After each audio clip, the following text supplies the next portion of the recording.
Vamos a tratar de avanzar un poco porque recuerden lo que les comenté, el semestre es corto. Y al final, igual que la vez anterior, sus preguntas por vía de Facebook que les contestaremos como el jueves pasado. Es un recién nacido de 35 semanas el que requirió administración de maduradores pulmonares debido a que tuvo un trabajo de parto distóxico, con ruptura de membranas de 24 horas previas a la intervención quirúrgica. Nació vía abdominal, a las 15 horas de vida extrauterina se observa taquipnea de 100 respiraciones por minuto y signos de dificultad respiratoria. Entonces, dentro de nuestra técnica SNAPS, tenemos que, en resumen, es un recién nacido prematuro o pretérmino o cercano al término. Es un niño que tiene dificultad respiratoria. Es un paciente que me detonaría las preguntas a qué se debe la dificultad respiratoria y cuál sería su plan de manejo. Pero lo importante aquí es que tiene unas respiraciones sumamente elevadas para su edad. Ya en salud infantil, ustedes vieron cuáles son los signos normales dentro de la frecuencia cardíaca y respiratoria y tensión arterial de todos los recién nacidos. Y me llama la atención también esta radiografía. Entonces, hablaremos de la taquipnea transitoria del recién nacido. Se trata de un proceso respiratorio que no es infeccioso y se presenta con mucha más frecuencia en los recién nacidos de término o cercanos al término. ¿Cuál es su causa? Hay un retraso en la reabsorción de líquido pulmonar y se manifiesta desde el nacimiento por una taquipnea mayor a 80 respiraciones por minuto. La guía de práctica clínica y los algoritmos tienen determinados patrones de respiración, sobre todo para el inicio de la alimentación por vía oral. Y puede llegar a cursar con signos leves o moderados de dificultad respiratoria. Recuerden, hablamos dificultad respiratoria es un término clínico, insuficiencia respiratoria un término gasométrico. Se le ha conocido a lo largo de la historia como pulmón húmedo, retención de líquido pulmonar, taquipnea neonatal o síndrome de dificultad respiratoria tipo 2. En la sesión pasada hablamos que la más representativa del síndrome de dificultad respiratoria en el prematuro es el tipo 1 y aquí esta es la más representativa, más no la única, en el paciente que es de término o cercano al término. Tiene una incidencia de 3.5 a 11 por cada 1000 recién nacidos vivos y quizá es todavía un poco más frecuente que causa insuficiencia respiratoria neonatal que la anterior. Nada más que esta tiene un curso más benigno. Se presenta en los niños a término o casi a término y es mucho más frecuente en los productos que son macrosómicos y del género masculino. El líquido pulmonar fetal, no se nos olvide, que llena los alvéolos y las vías respiratorias del feto aproximadamente en una cantidad de 20 a 30 mililitros por kilogramo de peso corporal. Esto le va a dar la capacidad funcional residual para que permita un buen intercambio gaseoso. Y posteriormente se va a producir como una secreción activa por el pulmón fetal en una cantidad de 2 a 4 mililitros por kilo por hora. Se elimina inútero por las vías respiratorias hacia el saco amniótico en condiciones normales. Esta secreción se va a producir debido a un gradiente osmótico generado por la secreción de cloro del epitelio pulmonar. Nosotros sabemos que cloro, sodio y agua tienen una misma relación hacia el espacio aéreo. ¿Cuáles son las causas, entonces, que nos podrían dar un retraso en la reabsorción del líquido pulmonar? Primeramente, tenemos que puede ser la falta del trabajo de parto o bien un trabajo de parto prolongado o fallido que va a terminar en cesárea. Nosotros ya conocemos que cuando atraviesa el canal del parto el producto, con la compresión vaginal, hace que se expulse el líquido y los pulmones se llenan de aire. Entonces, si nace por cesárea, esto no sucede. Existe una administración excesiva, probablemente también de líquidos hipotónicos a la mamá antes del nacimiento, que pudieran pasar al feto, disminuyendo su gradiente osmótico y por consiguiente la reabsorción pulmonar de este líquido. Y también se ha podido relacionar a una sedación excesiva y asma bronquial en la madre. Fisiopatológicamente, la eliminación del líquido pulmonar va a empezar al final del embarazo, aproximadamente 6 horas antes del parto y termina después de que el bebé ha nacido. Existe en el trabajo de parto secreción importante de catecolaminas, adrenalina, noradrenalina, arginina, vasopresina y prostaglandina 2, que permiten que cuando el producto pasa por el canal vaginal se lleve la compresión torácica. Posteriormente a esta compresión, el líquido va a ser drenado a través de los linfáticos hacia la circulación venosa y pulmonar y sobre todo con el gradiente sodio-potasio-cloro, no se les olvide. El líquido que no se logra absorber durante este proceso se puede eliminar gracias al incremento de la presión de oxígeno con las primeras respiraciones del recién nacido. Y posteriormente existe una vasodilatación capilar que permite el paso del líquido al espacio vascular. Esto en condiciones normales. A veces sabemos que muchas cesáreas se van a realizar con un mínimo o nulo trabajo de parto y no hay producción de adrenalina. Entonces no se llevaría esto a cabo y por ende se queda el líquido pulmonar a nivel de los alvéolos. Cuando no puede expulsarse este líquido, se acumula en el tejido intersticial y en los linfáticos peribronquiales y el espacio broncovascular. Hay colapso de los bronquiolos, atrapamiento de aire e hiperinflación y disminución de la elasticidad pulmonar dinámica. Entonces, al producirse esto, que si ustedes recuerdan en sus clases de fisiopatología y fisiología, la hipoxemia se presenta por una pobre ventilación alveolar con una perfusión adecuada. Y la hipercapnia es de una alteración que se da en la mecánica de la ventilación alveolar. Entonces, para esto, nosotros tenemos que comprender claramente que mientras más hiperinsuflado esté el tórax, hay más disminución de la elasticidad pulmonar, lo cual me va a llevar a disminución del oxígeno y a retención de CO2. Es por eso que la radiografía que les mostré al principio se manifiesta con el tórax abombado, abombamiento, aplastamiento de los semidiafragmas y horizontalización de los espacios intercostales. Por lo tanto, es una enfermedad de tipo obstructivo. Otras posibles causas por las que se llegue a presentar esta entidad es que algunos niños nacen asfixiados y pueden alterar la permeabilidad capilar, aumentando el contenido de proteínas de líquido y dificultan su reabsorción. O la deficiencia del surfactante en calidad, no en cantidad, en una inmadurez de los mecanismos del transporte de sodio. ¿Cuál es el cuadro clínico característico de estos niños? Es un niño recién nacido a término, casi a término, que puede llegar a tener taquipnea de 80 a 120 respiraciones por minuto.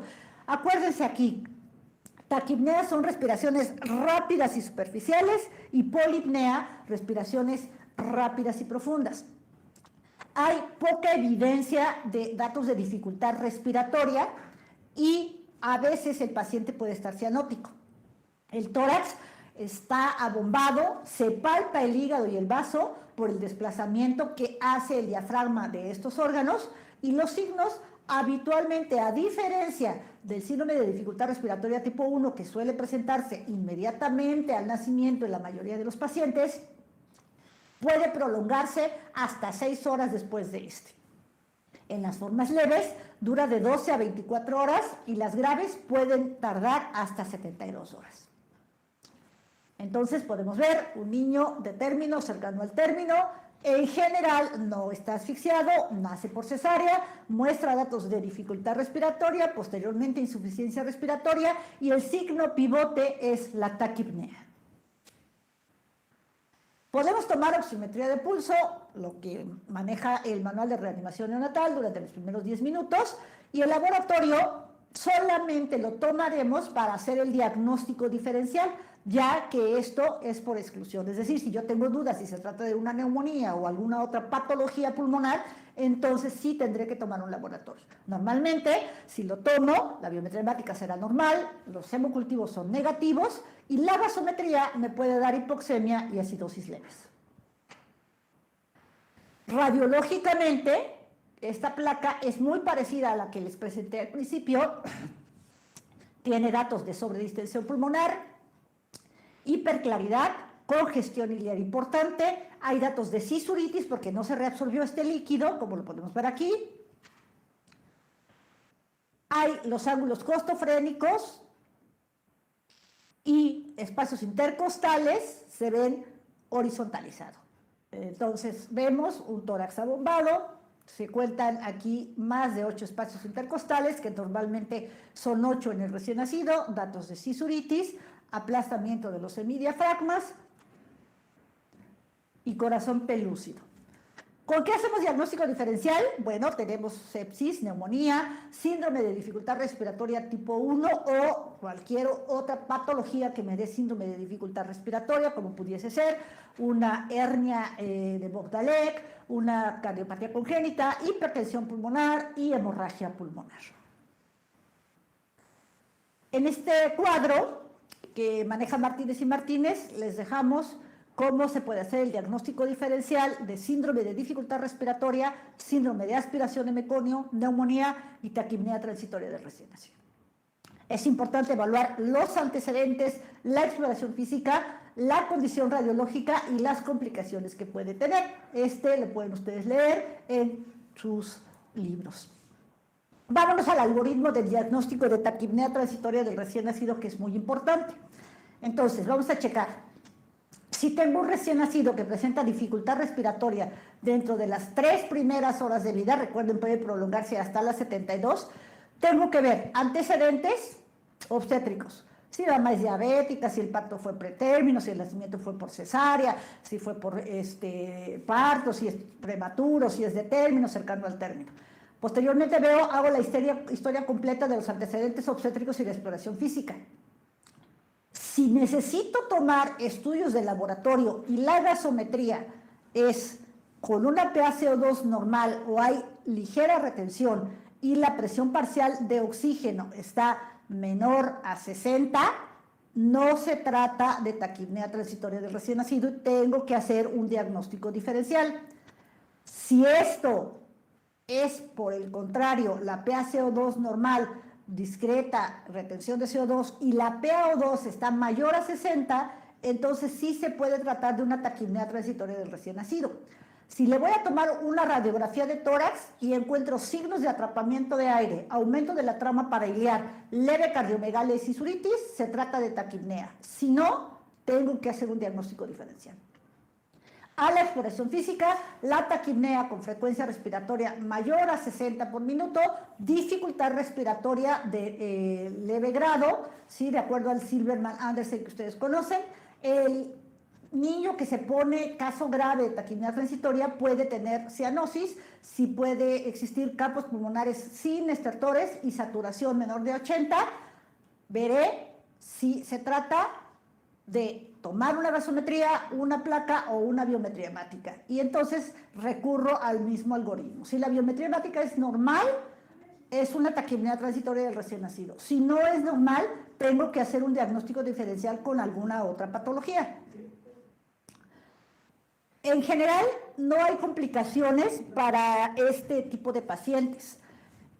Si algunos casos se ha reportado una leve hipertensión pulmonar, pero pueden salir muy rápidamente. Puede haber a veces neumotórax, que debe tratarse de una manera inmediata, dependiendo del porcentaje del pulmón que esté afectado. Generalmente salen con una férula de nitrógeno. Hay controversia sobre si a largo plazo estos niños tienen una mayor cantidad de sibilancias y entonces se han catalogado como pueden ser lactantes silbantes o pueden llegar a tener hiperreacción bronquial y tener cuadros de asma. Cuando ustedes hagan la revisión bibliográfica de asma, se van a dar cuenta que muchos de los niños que tienen esta patología fueron, como antecedente, que cursaron con una taquipnea transitoria del recién nacido. ¿Cuál es el tratamiento? Pues oxigenoterapia. Habitualmente no se requieren fracciones inspiradas de oxígeno de más del 40%. Tenemos un objetivo aquí, mantener la oximetría de pulso entre 88 y 95%. Y ya sabemos, medidor de flujo de oxígeno con su cánula nasal a través de CPAP o bien a través de una cánula de alto flujo. También funciona perfectamente bien para estos pacientes. La guía de práctica clínica mexicana no recomienda la administración de medicamentos para esta patología porque no hay nada de evidencia 1A respecto a su eficacia. Entonces, la epinefrina no sirve para tener un sustento efectivo. El furosemide no demuestra mejoría en la duración y gravedad y se produce o produjo pérdida de peso importante en las primeras horas de vida. Los esteroides antenatales entre la semana 34 a 37 tendrían un probable efecto benéfico para disminuir la morbilidad respiratoria en estos pacientes, pero requerimos más estudios, específicamente para taquipnea transitoria del recién nacido. Como son niños que también tienen que comer, la forma de inicio de la alimentación la vamos a determinar de acuerdo al estado clínico del recién nacido. Se van a alimentar por succión si la frecuencia respiratoria es de 60 a 80 o no hay datos de dificultad respiratoria. Es decir, puede tener 75 sin datos de dificultad respiratoria y le pueden dar perfectamente la vía oral.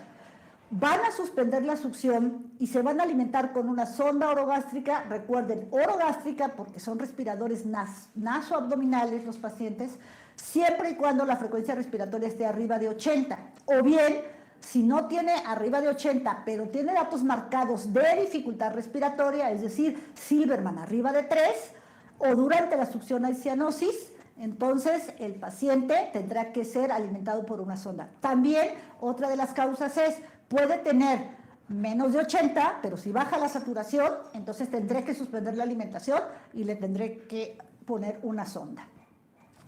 Y aquí tenemos, ¿sí? Recién nacido con taquipnea transitoria del recién nacido.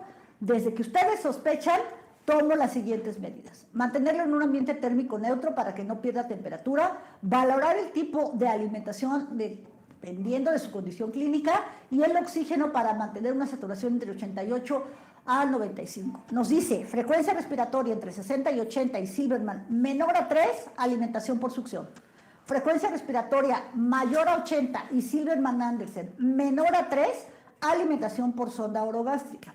Frecuencia respiratoria mayor de 80 y Silberman mayor a 3, ayuno y líquidos parenterales. Y voy evaluando conforme la frecuencia respiratoria va disminuyendo. Es importante, si yo tengo entre 60 y 80, pero el Silberman está mayor a 3, entonces le tengo que dejar en ayuno y dar líquido parenteral. Recuerden también, o sea, no casarnos específicamente con un número, es un algoritmo que tendremos que ir nosotros evaluando de acuerdo a la evolución del paciente. Evaluamos constantemente la saturación del oxígeno y el Silberman-Andersen. Si se agrava el paciente, buscamos alguna comorbilidad o complicación y damos el manejo específico en una unidad de cuidados intensivos neonatales. Si se mantiene estable y mejora, se puede dar de alta en las primeras 72 horas. Habitualmente, un porcentaje muy bajo es el que se llega a complicar después de las 72 horas. ¿Y cuál es lo mejor que podremos nosotros hacer para estos pacientes? Un control prenatal adecuado para que podamos identificar todas aquellas mujeres que están en riesgo de terminar el embarazo por cesárea y debemos enviarlas a una unidad de segundo nivel o tercer nivel por si el paciente se complica. Aquí les dejo la bibliografía de este tema y vamos a empezar con síndrome de aspiración de meconio y al final dejaremos las preguntas. ¿Me ponen la siguiente presentación, por favor? Continuando el día de hoy,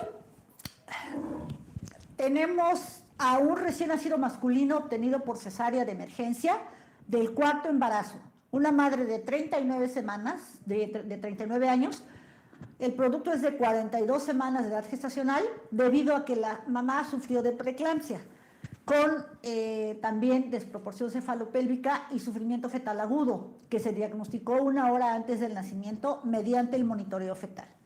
Al nacimiento se evidenció presencia de líquido amniótico con meconio espeso, impregnación de meconio en uñas, cordón umbilical y párpados, peso de 4,700 gramos, Apgar de 6,7, que requirió intubación endotraqueal y aspiración, obteniéndose líquido de color amarillo oscuro. Vean ustedes, vemos en su radiografía atrapamiento de aire y hiperinsuflación por obstrucción de la vía aérea, y se puede ver en esta otra a lo largo de la proyección del paciente, de la progresión clínica, un neumotórax importante con depresión del diafragma y el mediastino también con aire. Entonces, el pulmón es esto y esto es el neumotórax. Asumimos en el resumen, el paciente fue admitido a la unidad de terapia intensiva neonatal, se sometió durante 6 días a ventilación mecánica convencional, no mejoró ni clínica ni paraclínicamente, se administraron 2 dosis de surfactante pulmonar, antibióticos del tipo ampicilina y gentamicina, drogas vasoactivas del tipo de dopamina y dobutamina y se le dio un vasodilatador pulmonar del tipo del sildenafil. Además, cargas de bicarbonato y se intentó hiperventilar a este paciente para aumentar el pH sanguíneo con el propósito de ocasionar vasodilatación pulmonar. Después de un tiempo con esta terapia instaurada, presentó progresivamente deterioro, requería cada vez mayor presión media de la vía aérea y concentraciones de oxígeno más altas. Su índice de oxigenación estaba en mayor de 40 y el gradiente alveolo-arterial de oxígeno en 600 milímetros de mercurio. Se le tomó un ecocardiograma encontrándose hipertensión pulmonar persistente con 60 milímetros de mercurio de la presión de la pulmonar, cercana a la diastólica para su edad. Al 10º día de internamiento en la unidad de cuidados intensivos, falleció. Entonces, con este caso es evidente que podemos resumir que es un recién nacido grave. La narrativa es que nació por cesárea con meconio. Ya tenemos una primera alerta que nos dice que el probable diagnóstico va a ser un síndrome de aspiración de meconio. La pregunta que nosotros nos haríamos es, ¿por qué está tan grave este paciente? ¿Por qué desarrolló el neumotórax? ¿Se broncoaspiraría? ¿Se infectaría? ¿O el manejo no estuvo bien desde el principio? El plan de manejo con esta gravedad no nos queda la menor duda que tuvo que estar efectivamente en la unidad de cuidados intensivos. Y la principal problemática a la que nos enfrentamos, pues es que está sumamente grave y tenemos que hacer todo lo posible para que el paciente se recupere. ¿Qué es el síndrome de aspiración de meconio? Es un padecimiento del recién nacido de término o postérmino, causado por el paso del meconio a las vías respiratorias, en donde se produce inflamación y obstrucción que va condicionando una alteración del intercambio gaseoso. Este síndrome de aspiración de meconio es un trastorno respiratorio que es causado por la inhalación de este líquido meconial dentro del árbol bronquial. Y la aspiración puede ser, esto es importante que lo tengamos en cuenta, antes, durante o inmediatamente después del parto o de la vía del nacimiento. Representa del 5 al 20% de los nacimientos en el que tenemos líquido amniótico que está teñido de meconio, pero esto no quiere decir que estén aspirados o que tengan la patología per se. Afecta a recién nacido de término o postérmino del 0.4 al 1% de los recién nacidos vivos. De este 5 a 20%, el 5% de estos niños presentan un síndrome de neumonía por aspiración meconial. Y de este 5%, el 30% requiere ventilación mecánica, del 5 al 10% puede fallecer y del 5 al 10% desarrollan hipertensión pulmonar persistente. Es una patología sumamente grave. Los que hemos tenido la oportunidad de ver este tipo de pacientes, nos enfrentamos con muchas complicaciones y tenemos que estar muy cerca de la evolución clínica para poder tomar una decisión. Pero, ¿qué es el meconio? Ya ustedes habrán leído, es el contenido intestinal del feto y del recién nacido. Está compuesto por restos celulares, pelo fetal, moco y bilis. El 70 al 75% es agua y de los sólidos el 88% son glucoproteínas, proteínas plasmáticas, lípidos y proteasas. Ya podemos entender desde aquí que si se va a la vía respiratoria nos va a condicionar una respuesta inflamatoria local que va a desencadenar toda la patología. La presencia, pero ojo, la presencia de meconio en el líquido amniótico no es sinónimo de sufrimiento fetal, Por eso en el caso clínico que les presenté, comentábamos que se hizo por la valoración fetal del paciente, por la valoración que todos ustedes conocen que se hace a nivel de obstetricia con las mamás que tienen este riesgo. Lo que sí me va a condicionar sufrimiento fetal es cuando se acompaña de hipoxia intrauterina. Esta, a través de la estimulación vagal o la secreción de motilina, va a aumentar la peristalsis, relaja el esfínter anal y provoca la evacuación del meconio. La evacuación se considera un reflejo de madurez, ya que no se observa antes de la semana 34 de gestación. Todos los problemas que se presentan en el macroambiente, así como inútero, placenta y vasos umbilicales, van a influir en la presentación de esta patología. Todas las gestantes que están en riesgo son aquellas que tienen anemia, diabetes mellitus, enfermedades cardiovasculares, enfermedad respiratoria crónica, desprendimiento de placenta, circular o prolapso de cordón, hipertensión materna, preeclampsia o eclampsia.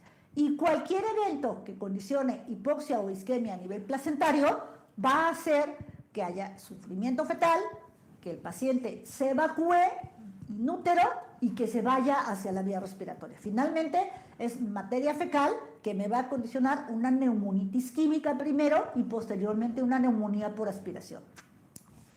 Cuando ocurre dentro del útero o inmediatamente al nacimiento, ¿sí? Puede ser, se debe a que la asfixia perinatal es sumamente severa y condiciona que los movimientos respiratorios sean profundos y lleven el meconio a las vías respiratorias.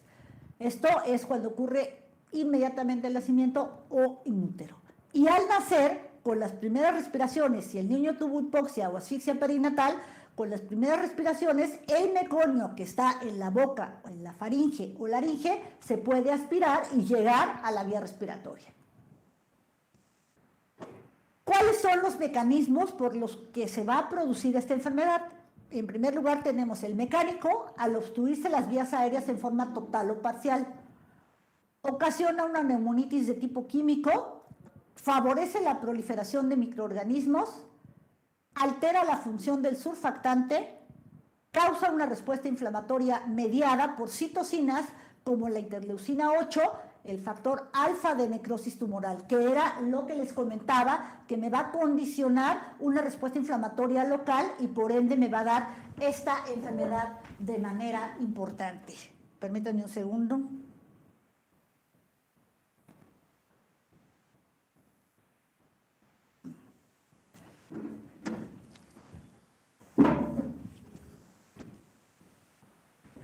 Entonces, ¿qué nos dice el algoritmo? Hipoxia, aspiración meconial, que se puede dar por obstrucción mecánica, neumonitis química e inactivación del surfactante en calidad. La obstrucción mecánica me condiciona atrapamiento aéreo y a su vez puede ser que me dé un neumotórax o un neumomediastino, como les enseñé en la primera radiografía. El atrapamiento aéreo me lleva a una ventilación deficiente, esta a hipoxemia y acidosis, y el neumotórax o neumomediastino, pero sobre todo el neumo a hipoxemia. ¿Qué sucede con la neumonitis química? Hay atrapamiento aéreo, primero se forman microatelectasias, posteriormente atelectasias ya más grandes, me da ventilación deficiente, incremento del shunt intrapulmonar, hipoxia y acidosis, y esto a su vez me lleva a la hipertensión pulmonar persistente. Y la inactivación del surfactante me da formación de atelectasias, ventilación deficiente, shunt intrapulmonar, hipoxemia y acidosis e hipertensión pulmonar persistente. Por cualquiera de los tres mecanismos es una enfermedad grave. Clínicamente, ¿cómo se presenta el neonato? Bueno, este paciente tiene frecuencia de datos de posmadurez, uñas largas, piel seca y descamada, y a veces son pequeños porque son desnutridos sin útero, sobre todo cuando la hipoxia ha sido de manera crónica. En casos leves hay taquipnea, estertores y cianosis. En los moderados, quejido, retracción y aleteo nasal, es decir, dificultad respiratoria leve a moderada, pero en los casos graves el niño nace severamente asfixiado, deprimido, muestra cianosis intensa, palidez, respiración jadeante y aumento del diámetro del tórax. El diagnóstico lo establecemos con los antecedentes perinatales y la sintomatología clínica. La radiografía de tórax nos muestra un patrón característico patognomónico, que es el del panal de abeja. Y gasométricamente, obviamente, en los casos moderados a graves, sí tenemos que recurrir forzosamente a hacer gasometrías constantes, porque pueden mostrarme hipoxemia, hipercapnia y acidosis grave de tipo mixto. Bueno, ya conocen ustedes el Silverman, recuerden, movimiento toracoabdominal, tiraje, retracción, aleteo, quejido, y aquí no lo menciono, pero se los dije desde la primera clase, se sustituye el toracoabdominal por cianosis. Si tengo cianosis, tengo 2 de calificación de Silverman. Dato patognomónico del panal de abeja, vean el corazón, como se ve, en los semidiafragmas abatidos, también se ve el tórax abombado. No hay cisuritis, a diferencia de la taquipnea transitoria del recién nacido. Pero este es patognomónico de este tipo de pacientes. Les pregunta el examen, jóvenes. El diagnóstico diferencial lo hacemos con taquipnea transitoria del recién nacido, enfermedad de membrana hialina o síndrome de dificultad respiratoria tipo 1, neumonía, síndrome de escape aéreo y anomalías congénitas pulmonares. ¿Cuál es su tratamiento? El enfoque inicial va a empezar con la identificación de los factores de riesgo y la anticipación al desarrollo de la enfermedad. Todos los factores de la mujer gestante que les comenté anteriormente, pues van a tener ustedes que tenerlos en cuenta. Los recién nacidos con riesgo de aspiración meconial deben ser monitoreados en forma estricta y proporcionar una adecuada oxigenación y ventilación. Ya ustedes saben las preguntas que se tienen que hacer al recibir un bebé: es de término, llora y respira y tiene tono muscular. ¿Cuándo requerimos intubación y aspiración? Cuando hay meconio en el neonato y presenta respiraciones, tono muscular o frecuencia cardíaca deprimidos, o bien que nace flácido y se realiza antes de cualquier otra maniobra de reanimación. Y vemos, presencia de meconio, no. Continúo con el resto de los pasos iniciales, que ya los conocen y vienen en su manual. Si el bebé está vigoroso, si hay meconio, pero el bebé está vigoroso, se debe hacer exactamente lo mismo, continuar con los pasos de la reanimación. Si hay meconio, pero el bebé no está vigoroso, succionamos boca y tráquea y valoramos de acuerdo a la patología, o más bien al cuadro clínico, cómo tenemos nosotros que intubar a ese paciente. ¿A qué se refiere un bebé vigoroso? Cuando hay esfuerzo respiratorio fuerte, buen tono muscular y frecuencia cardíaca de más de 100 latidos por minuto. Vamos a requerir oxigenoterapia cuando el paciente tenga una PaCO2 menor a 60. ¿Cuál es mi meta? Mantener la presión parcial de oxígeno de 60 a 90 milímetros de mercurio para tener saturaciones mayores al 90%. Con esto tenemos una muy buena oxigenación tisular. 30% de los recién nacidos con síndrome de aspiración de meconio van a requerir ventilación mecánica, y esta va a estar indicada si la hipoxemia es severa, que es decir, cuando tengo PaO2 menor a 60, con fracciones inspiradas de oxígeno de hasta 100%, o hipercapnia severa, PaCO2 mayor a 60. Es decir, el paciente empieza a desaturarse, el paciente empieza a bajar la oximetría de pulso y yo le tengo que subir frecuentemente la fracción inspirada de oxígeno, entonces ya no la pienso y tengo que iniciar la ventilación mecánica controlada. Muchas veces la convencional no me va a ser suficiente para mejorar al paciente y tendré que irme a ventilación de alta frecuencia. Soluciones, igual que en el resto de los pacientes recién nacidos, 65 a 85 mililitros kilo día las primeras 48 horas con calcio, magnesio, y 90 a 120, tercer y cuarto días con sodio y potasio, y 120 a 140 posteriormente. ¿Qué alteraciones puedo tener a nivel metabólico? Acidosis respiratoria y metabólica. La metabólica y secundaria hipoxia. Si tengo, ya lo comentamos, pH menor a 7.1, administramos bicarbonato de sodio de 1 a 3 miliequivalentes por kilo por dosis. Administramos diluido a 1/3 o a 1/4 molar en horas. Solo en situaciones extremadamente graves se puede poner de manera rápida, aunque los neonatólogos no lo consideran adecuado. La acidosis respiratoria es cuando se cumple la regla de los 60, es decir, tengo pH menor a 7.20, con PaCO2 mayor a 60 y PaO2 menor a 60, con fracción inspirada de oxígeno de más de 60%, ya tengo que estar pensando en intubar al paciente. ¿Qué fármacos le voy a dar al paciente? Bueno, pues como es un proceso infeccioso, les dije, finalmente es materia fecal en el pulmón. Ampicilina, cuya dosis en los prematuros, aquí se las dejo, la pueden buscar en cualquier libro. Habitualmente no les voy a preguntar dosis, pero esto es ya para que sepamos más o menos todos el mismo contenido. Los neonatos, como son niños ya de término, cercanos al término, ya requieren ampicilina a 100 miligramos por kilo por día, cada 6 horas. Se puede agregar cualquier otro antibiótico, como puede ser también un aminoglucósido, con todos los riesgos que tiene de presentación de ototoxicidad y nefrotoxicidad, pero aquí valoramos el riesgo-beneficio. Generalmente se asocia ampicilina-amicacina. La amicacina en estos pacientes es 15 miligramos por kilo por día cada 24 horas. El surfactante se podría poner, pues hay varias situaciones en las que dicen que sí, otros dicen que no. No es un problema de inactivación por calidad y cantidad, sino es un problema por calidad. Entonces, algunos autores dicen, administra surfactante, y otros no están de acuerdo. Aquí les dejo nada más cuáles son los más frecuentes.